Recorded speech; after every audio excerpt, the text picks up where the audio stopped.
Good morning, good afternoon, good evening, and good night. This is Director's Wheelchair Productions bringing you behind the scenes for another peek into the process.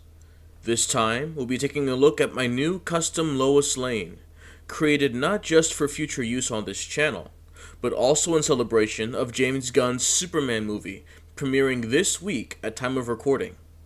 The trailer showing her interviewing Superman in his apartment was an excellent scene, and it made it absolutely clear that James Gunn and Rachel Brosnahan understand the character of Lois Lane.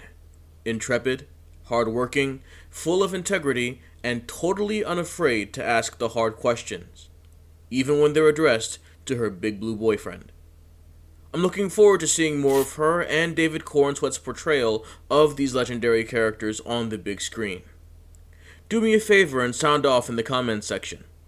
What are you most excited for or worried about in James Gunn's Superman? I know that there has been some division from the fandom regarding it, so please, play nice. Without further ado, let's take a look at the figure, shall we? The custom job was a fairly simple one, and didn't require many new components to bring my vision to life. It only took so long because my health kept taking nosedives. But good things come to those who wait, and this custom is, in my opinion, a good thing. The body is a Marvel Legends Moira McTaggart from the House of X storyline.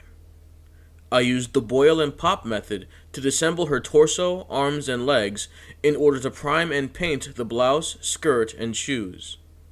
I used Krylon Color Max Indoor-Outdoor Flat White Acrylic Primer and Vallejo White Primer for her torso and sleeves. I used Vallejo Black Primer for her skirt and shoes, making sure to keep my workspace well ventilated and myself protected with the respirator mask, goggles, and gloves. Safety first, folks, every time. As for Lois's face, I knew just putting Moira's alternate head on top wouldn't cut it. Her hair was the right length as I was going for a Dan Mora style for Lois, but the hat and the earrings especially weren't giving Lois. So I scoured eBay to see if there were any customizers out there who had what I was looking for. And I ended up finding StarWarsGeek Custom Parts and Toys, who has license to print the Lois Lane Daily Planet heads designed by STL's Custom Collections. I bought a hat trick from them. 3 heads, a neutral, smiling, and an angry head. Once they were delivered, I primed them with the Krylon Flat White as well. Once everything was disassembled and the primer cured, it was time to paint. I used colors from the Vallejo Acrylic Model Color Set, namely, a mix of fluorescent blue and violet for the torso and sleeves, a mix of dark flesh, light flesh, and apple barrel bright red for the skin on her face, Vallejo blue-violet for her irises as an homage to Superman the Animated Series, apple barrel bright red for her lips, and a mix of Vallejo black, mahogany, and apple barrel bright red as an homage to Dan Mora and Ed McGuinness, who give Lois's hair a lighter brown, even auburn hue in their art.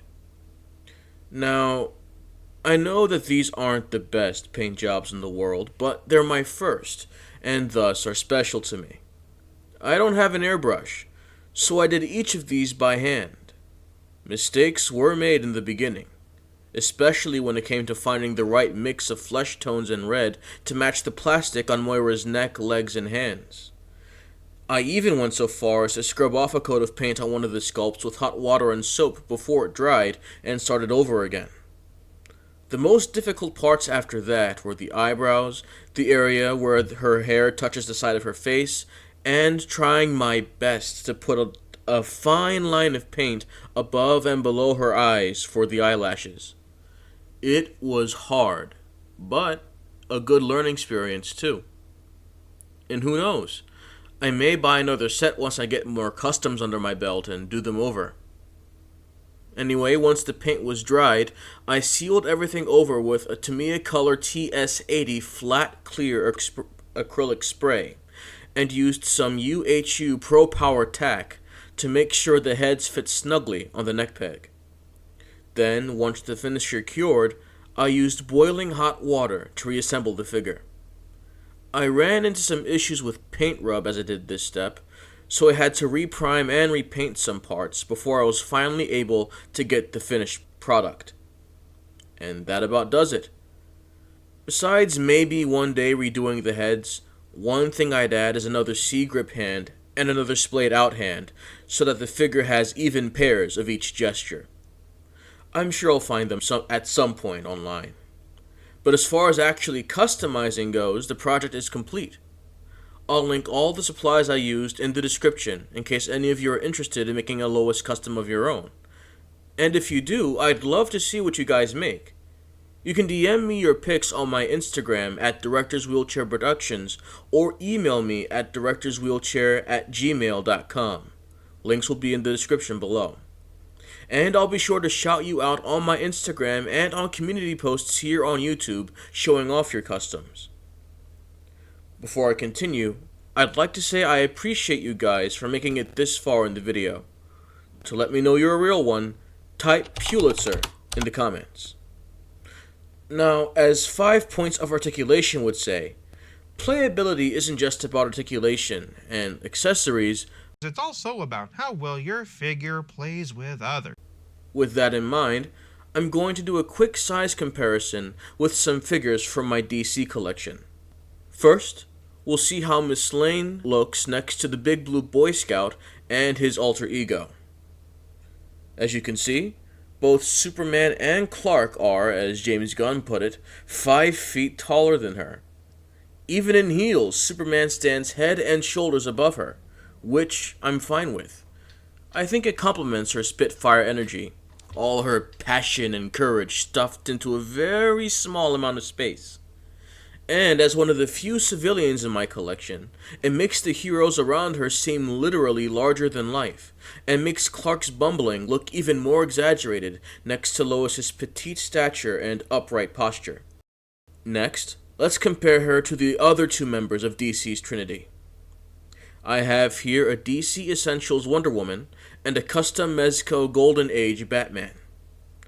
Comparing Lois to Wonder Woman, you can really tell what I mean by the larger-than-life thing I mentioned earlier. Plus, Diana being an Amazon, it makes sense for her to be taller than the average woman and even some men.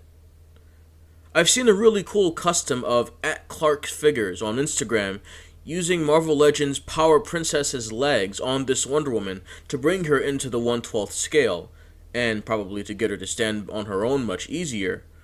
But I decided not to do that and just let her be this tall. That being said, she does make Lois look very small, with the intrepid reporter reaching Wonder Woman's bodice. Next to Batman, they seem to be a bit more in scale with each other, with the top of Lois's head just reaching the nose of Bruce's cowl. With Batman being a normal human, it makes sense that their height difference would be a bit more proportional and not as exaggerated. Moving on, let's compare her to some other female heroes. The only female leaguers I have besides Wonder Woman are this custom Black Canary, courtesy of the Hunkatea on eBay, and this DC Universe Collectibles Hawkgirl. As was the case with my DC Essentials Wonder Woman, both heroes are taller than Lois, but again, that's fine. They don't tower over her like Diana does. I like my heroes larger than life, and having Lois being a bit small doesn't bother me at all. In my opinion, she still scales well with the DC figures in my collection. For a final comparison, let's put Lois up against her and Superman's mutual enemy, Lex Luthor. Flanking Lois are my custom Marvel Legends Lex Luthor, and my DC Universe Collectibles Lex Luthor sporting his Apocalyptian warsuit. Starting with plainclothes Lex, we can see that Lois and Luthor are very similar in height. Since both customs were made using Marvel Legends figures, this makes sense. Still, Lex is slightly taller than Lois, with the very top of her head reaching Luthor's brow. Put Lex in the warsuit, and his height increases substantially, almost standing a full head taller than Lois. Perfectly natural, given the mechanical boots would give him a lift. Again, the scaling makes sense and fits the characters Lois surrounds herself with. Everything said and done, I'm pleased with this custom. I've been wanting to find a Lois Lane figure in the 1/12th scale, but besides the DC Collectibles Lois Lane from the Superman the Animated Series 2-pack, which was too stylized to fit in with my collection, there was nothing I found satisfactory. So I decided,